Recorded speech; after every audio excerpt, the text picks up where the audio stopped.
Yeah, my fault. What's up? I'm Ethan Lin. I go to Montgomery High School, class of 2026, point guard. I think my first basketball memory was in second grade during recess. I didn't really know what to do, to be honest. I was new to the school, and I found that a lot of kids were playing basketball, so I kind of just like went with the flow and went with everybody. I was born in Sweden, but I grew up in Hong Kong for 6 years, and then I moved to LA. So I pretty much grew up in LA, in Southern California. I think in LA, it's kind of when I started to take basketball a lot seriously. I played tennis because my dad played tennis, but I had to choose one, so I chose basketball. And I was taking it pretty serious back then, playing AAU, and that's when I did my reclass year. So I reclassed, and that's kind of how it went, yeah.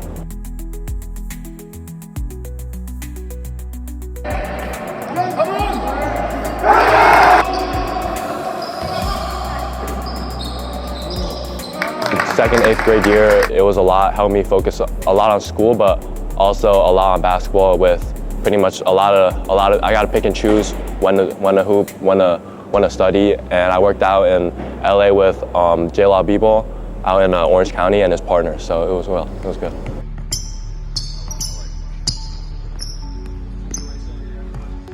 The senior class have always been very welcoming and helpful, especially my freshman year. I think coming new to Montgomery and new to New Jersey, they've always been really, really nice and really, really welcoming. And I feel that all the seniors, even this year they've been really, really good to me. I've been really good to them, and I think that's why we're so good this year, because we formed such a nice bond on and off the court. Montgomery is very rural, but I feel like it's a big community, so everybody really know each other, everybody really support each other, especially the different teams, different high school teams, and even all the adults, all the alumni. They try and come out to our game. Everybody know each other pretty much.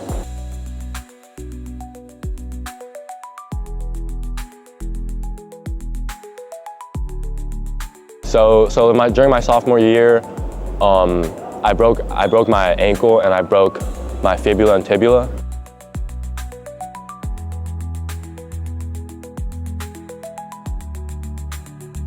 So I had to get surgery right away, and I was out for the rest of the season, and I had to get 4 rods in here and 3 rods in here.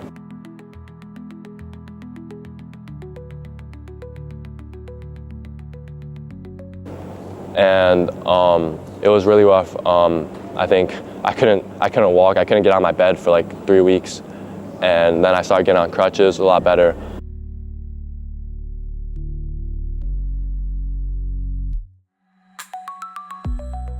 And I think I did a lot of PT and a lot of lifting. A lot, like I would hate it, to be honest.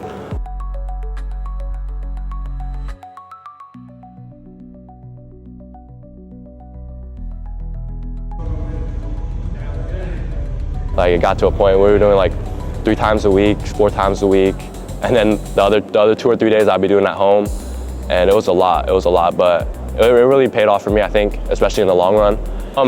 Especially in the summer is when I feel like I took that big leap. The whole month of August, I was working out in LA with my childhood trainer, and we were just going like 2 a day, 3 a day, shots in the morning, workouts, and 5s.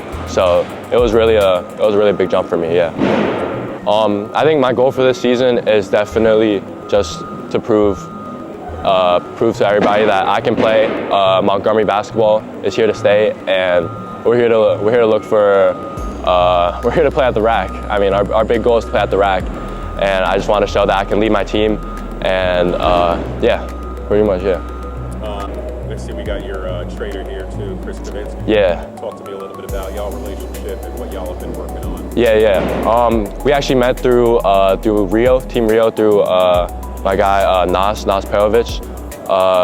We met Kevin Driscoll, and Kevin Driscoll hooked us up with him. And he's been a great trainer. We've been working out with him for a while, and he's been coming out here. We've been going down there, and we've been working on a lot of just basic stuff, just like getting downhill, getting shoulder to shoulder on ball screens, and just getting my shot right.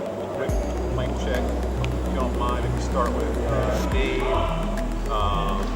name, any titles or Okay. credit? My name's Chris Kavensky. I'm a former Division I basketball coach. Spent 13 years in Division I basketball. I've trained a ton of different players at the collegiate level and the pro level, most notably Matt Coleman, Cam Thomas, Dorian Finney-Smith, Keontae Johnson, and then a plethora of different college guys at Old Dominion University. I met Ethan through a former Division I coach who was working with him on the film side, trying to improve his game, a guy by the name of Kevin Driscoll. And they visited Florida, where I got to engage in a on-the-floor workout with Ethan and a couple of his teammates. And we just built, cultivated a relationship that day. And now I'm here for the second time this year, just trying to improve his game in season, as well as develop him for the Division I level. I would say one thing that's for certain, like those pro guys or the young men that are developing to play at the highest level collegiately, they're all first very coachable, and they're all shot makers. They're efficient. They're always trying to improve their shot, whether it's off the bounce or off the catch. But they're guys that want to be instructed. They want to be held accountable. They want to be coached hard because they know that's the best thing for their development. And in today's game, you better be able to be efficient and score the basketball and make open shots and be willing to take them. So always improving, wanting to improve their shot. So, they can get to the highest level and collegiately, and then hopefully, as we know how hard it is to play at the highest level NBA-wise, if they get there, to stay in there as long as they can, being efficient shot makers. I think he's a huge investment on the court and off the court as well. I mean, you're talking about a young man who comes from a great family. I believe, through his actions, I've seen Benny's really invested in Ethan to help his development. And to his credit, Ethan's very coachable and wants to, keep developing. He knows his best basketball's ahead of him. He holds himself to a high standard. And, this isn't somebody that's just trying to be a great basketball player. He's improving in the classroom. I believe he's going to afford himself a lot of great options collegiately, whether that's Ivy Leagues, Patriot Leagues. I think a plethora of schools are going to be on his radar here this coming summer. But this is a guy that, any program would die to have. He plays winning basketball. He's enhancing his leadership skills. And this is somebody that, like Coach Grundy is here in Montgomery, Ethan's the face of the program, and that's because he's a great kid. He wants to get his teammates better. He wants to be a pillar of the community here in the Princeton area. And I'm just excited to see where he chooses to go, because whoever's getting him is getting a winner and somebody that, they can put the program on his back.